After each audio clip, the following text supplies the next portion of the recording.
Бул унаа жол эрежесин сактабагандыктан токтотулду. Бирок адам жана аманат аталышындагы рейдке туш келгендиктен эскертүү гана берилди. Сизге биринчи эскертүү, сизге. Алжол, экинчи машина кылабыз. Алжол. Бүгүн Жалал Абад шаарынын ички көчөлөрү менен Ош-Бишкек трассасындагы айдоочуларга дин кызматкерлери кайрылышты. Анда жолдо жүрүүдөгү жоопкерчиликти ар бир айдоочу күчөтүү зарылдыгы эскертилди. Жолдо жүрүүнүн эрежелери так сакталбагандыктан бейгүнөө адамдардын өмүрү кыйылууда.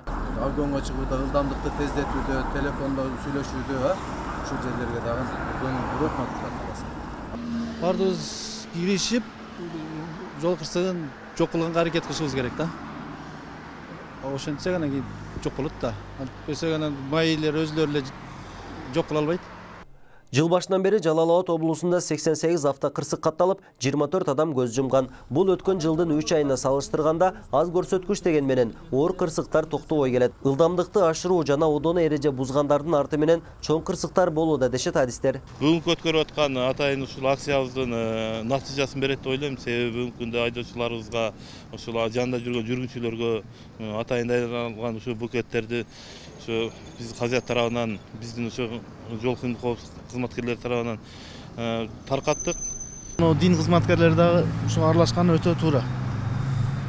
Аралашып, түшүндүрүү иштерин жүргүзүп, бул райондо мечиттерде айтылып атат. Жума намаздарда да айтылып атат. Бул жакшы, өтө жакшы самал. Жол кырсыгындагы адам өмүрлөрүнүн кыйылуусу кокустук катары бааланганы менен дин түшүнүгүндө чоң күнөө катары санала берет. Жол эрежесин сактоо дагы биздин шариятыбызда буйрулган. Ар бир нерсенин эрежеси болгон сымал, бул жолдун дагы өзүнүн эрежеси бар. Аны сактоо милдеттендирилет. Эгерде муну бузган болсо, башка бирөөлөргө кыянаттык кылат, бул чоң күнөө.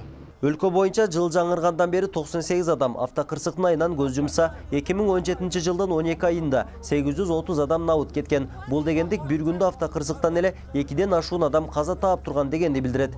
Дамир Кубанычбеков, Замирбек Тойчубаев, 7 канал.